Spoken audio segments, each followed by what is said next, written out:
Ah, la Suisse, ce petit pays prospère perdu au beau milieu de l'Europe, connaît une renommée mondiale pour son folklore unique, son délicieux chocolat, ses fromages savoureux, ses montres de qualité, ses paysages incomparables. Pourtant, la Suisse garde bien des secrets. Saviez-vous que la place de l'agriculture au XXIe siècle joue un rôle prépondérant dans la société helvétique ?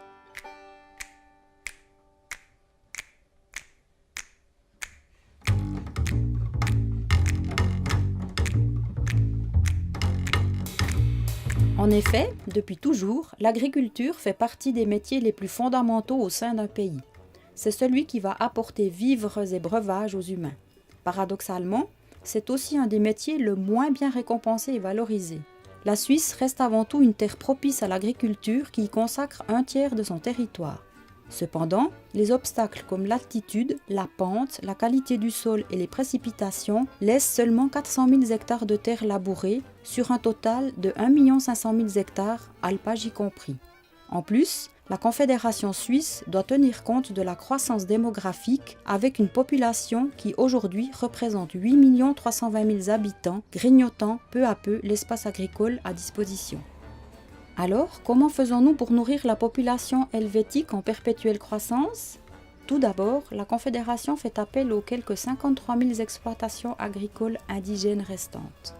Notons qu'il y a 30 ans, la Suisse en comptait environ 100 000. En 2015, la production de l'agriculture représentait 10,1 milliards de francs et couvrait environ 60% des besoins alimentaires de la population. Autrement dit, la Suisse, qui n'a jamais été autosuffisante, dépend en grande partie de l'importation externe. Effectivement, la Suisse doit importer des denrées alimentaires comme les fruits et légumes, les céréales, l'huile, les viandes et les poissons qui ne sont pas suffisamment produites dans le pays. On parle du libre-échange. Ces relations commerciales complètent principalement le manque de production nécessaire à la population. En revanche, notre production de boissons, de sucre, de café torréfié, de lait et de chocolat participe pleinement aux exportations, en particulier vers la France et l'Allemagne. Par exemple, l'agriculture suisse couvre 120% des besoins indigènes en lait, une partie de la production de fromage est donc exportée.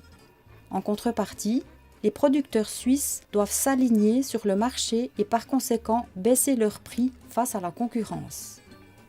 Selon l'Office fédéral de la statistique, les Helvètes sont très friands des produits laitiers car c'est en moyenne 250 kg de lait qu'un habitant suisse consomme en une année. Bien que les pays voisins comme la France ou l'Allemagne en consomment bien plus par habitant, la viande reste aussi bien présente sur l'assiette suisse avec une consommation qui se situe autour de 50 kg par année. Devons-nous donc nous remettre en question sur notre fonctionnement et nos modes de consommation ?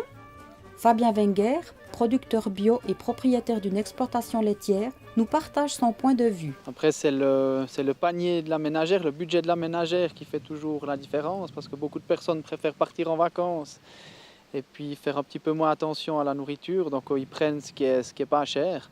Après, la sensibilisation, elle est très très difficile parce qu'avec le coût de la vie actuel de monsieur et madame tout le monde, le budget nourriture vient peut-être en 2, 3, voire 4e position, donc il n'y a pas vraiment de solution à amener là, si ce n'est qu'au bon vouloir de chaque personne.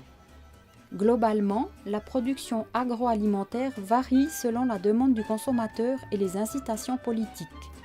L'agriculture suisse subit les pressions de la concurrence car elle doit produire en plus grande quantité, toujours plus efficacement et à des prix dégressifs.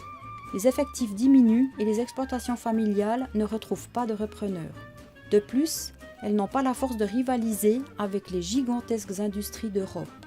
La fermeture d'environ 16 exploitations agricoles par semaine permet d'illustrer ce phénomène. Comme Fabien nous l'a dit, la solution vient justement du consommateur qui agit indirectement sur les exploitations.